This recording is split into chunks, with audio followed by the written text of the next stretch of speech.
अस्सलाम वालेकुम।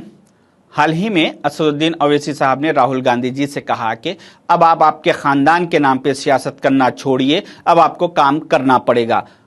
मैं राहुल गांधी को कह रहा हूं कि भाड़ में जाए तुम्हारा खानदान और पानदान। ये नया देश है, कोई भी अपने बाप दादा के नाम पर नहीं जी सकता। इस देश में काम करना पड़ता है। मैं भी असद साहब से कहना चाहूंगा कि आप भी आपके खानदान के नाम पे सियासत करना बंद कीजिए और काम करना शुरू कीजिए, क्योंकि पिछले 30-40 सालों से आप लोग आपके खानदान के नाम पे सियासत करते आ रहे हैं और कौम को गुमराह करते जा रहे हैं।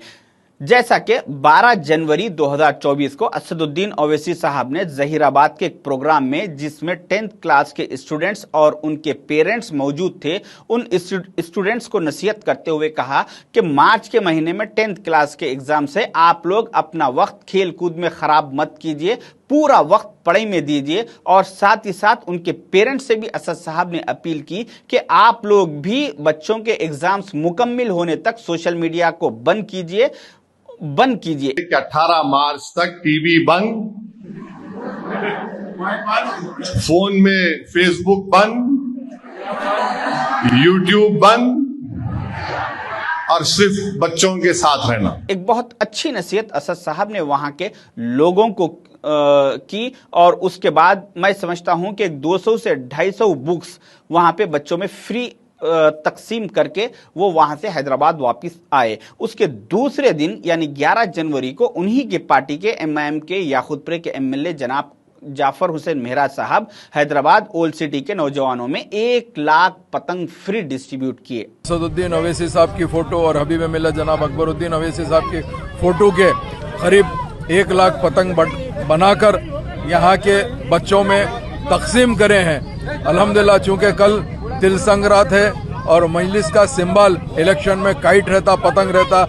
जबकि उनको मालूम है कि हैदराबाद ओल्ड सिटी के नौजवानों के भी 10th के एग्जाम्स है, उसके बावजूद भी पतंग बांटने का उनका मकसद ये है क्योंकि अब अप्रैल के महीने में इलेक्शन आने वाला है और इनके इलेक्शन का निशान पतंग है। इस वजह से वो पतंग का निशान हैदराबाद ओल्ड सिटी के नौजवानों के दिलो दिमाग में छा जाए, बस जाए। इस वजह से 1 लाख पतंग फ्री डिस्ट्रीब्यूट किए गए। जबकि ये पतंग बांटने से 4 से 5 दिन हैदराबाद ओल्ड सिटी के नौजवान अपने खेल कूद में लगा के अपनी पढ़ाई को खराब कर चुके, मगर MIM को इससे कोई लेना देना नहीं है। 1 लाख बच्चे चाहे मार्च के महीने में 10th के एग्जाम में पास हो या फेल हो, इनको इससे कोई मतलब नहीं है। इनको मतलब है तो अप्रैल के महीने में जो सदर साहब का डिग्री का इलेक्शन का एग्जाम है, उसमें एक सदर साहब पास हो गए तो काफी है, क्योंकि अब के सदर साहब को मार्क्स कम आने वाले हैं और सदर साहब फेल होने के चांसेस ज्यादा है। इस वजह से सदर साहब को पास कराने की पूरी कोशिश की जा रही है।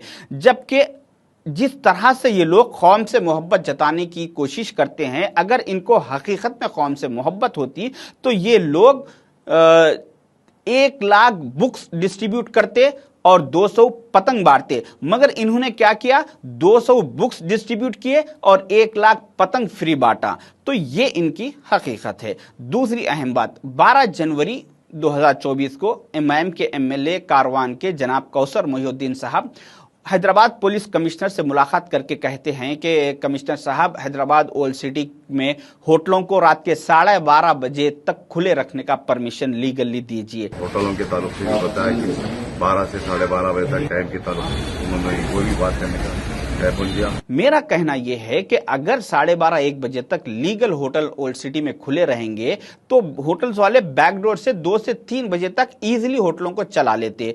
तो इससे होगा ये, इसके पीछे MIM का मकसद ये है कि ओल्ड सिटी के नौजवान रातों में आवारा फिरे, होटलों में 2-2, 3-3 बजे रात तक बिरयानियां खाते हुए आवारागिरी करे और दिन में वो सोते रहे। इससे इनका फायदा ये होगा कि कल के दिन जब इलेक्शन आएगा तो जो बच्चे अपनी जिंदगी, अपनी रातें होटलों में गुजारते और दिन बिस्तर में गुजारते, ऐसे बच्चे जैसे ही इलेक्शन के वक्त दारुस्सलाम से नारे तकबीर की आवाज आएगी तो ये लोग अल्लाहू अकबर बोल के वहां पर इलेक्शन का काम करने के लिए पहुंच जाएंगे। इस वजह से नौजवानों को गुमराह करने के लिए हमेशा होटलों को खुला रखने की कोशिश की जाती है। जबकि आपको मालूम होना चाहिए कि ग्रेटर हैदराबाद में 24 MLAs है टोटल।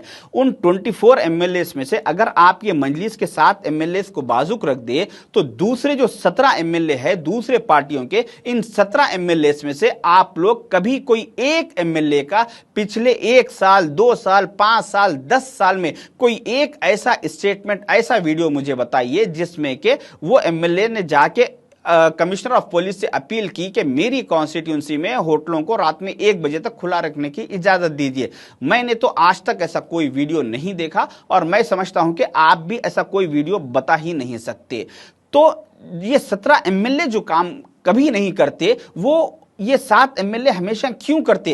अरे आपकी गली के कुत्ते को रात के 1 बजे बिरयानी डालिए, वो बिरयानी नहीं खाता, उन्हें बोलता नहीं मेरी सेहत पे इफेक्ट पड़ता, मैं नहीं खाता हूं, कल सुबह खा लेता हूं बोलता। तो जो काम कुत्ते जानवर नहीं करते वो काम हैदराबाद ओल्ड सिटी के नौजवानों से क्यों करवाया जा रहा है? जो ओल्ड सिटी में जो जू पार्क है, उस जू पार्क में जो फुट के इंचार्ज है जानवरों के पूरों के, उस फुट कमेटी के लोगों से मैंने पर्सनली बात करके मैंने उनसे जानने की कोशिश की कि आप लोग जू में जानवरों को रात का खाना कब देते हैं। तो उन लोगों ने कहा कि हम मगरिब से पहले यानी 6 बजे के अंदर उनको खाना दे देते, उसके बाद हम उनको कभी खाना शाम में नहीं देते, दूसरे दिन सुबह ही देते।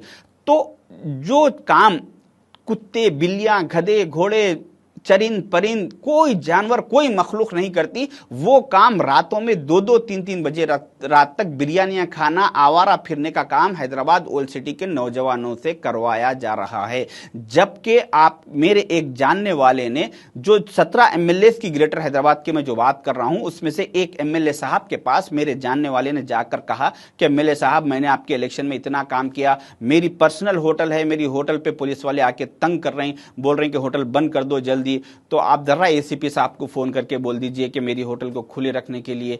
तो उन्होंने कहा कि बेशक आप मेरे इलेक्शन में काम करें, मैं आपका भी काम करूंगा, आपका मैं साथ दूंगा, मगर कोई दूसरा काम आप मेरे पास लाइए, ये काम मैं आपका नहीं कर सकता। अगर आपकी होटल रात में 1-2 बजे तक खुली रहेगी तो मेरी कॉन्स्टिट्यूंसी के नौजवान, मेरी कम्युनिटी के नौजवान, मेरी पार्टी के नौजवान, मेरे इलाके के नौजवान रातों में 2-2 बजे तक रात तक आवारा फिरेंगे और दिन में वो सोते रहेंगे, उससे उनका फ्यूचर बर्बाद होगा। ये काम मैं आपका नहीं कर सकता। तो दूसरे 17 एमएलए की सोच ये है और ये 7 एमएलए की सोच ये है। तो मेरे भाइयों, आपसे कहने का मतलब यही है कि सारे बीमारियों की जड़ एक ही है कि अब आने वाले मार्च के इलेक्शन में कांग्रेस के कैंडिडेट को अच्छे मार्क्स से पास कराइए और सदस्य साहब को एक बार फेल कराइए, उसके बाद देखिए कि सारे बीमारियों का हल हो जाएगा, सारे हालात हैदराबाद ओल्ड सिटी के सुधर जाएंगे। शुक्रिया, अल्लाह।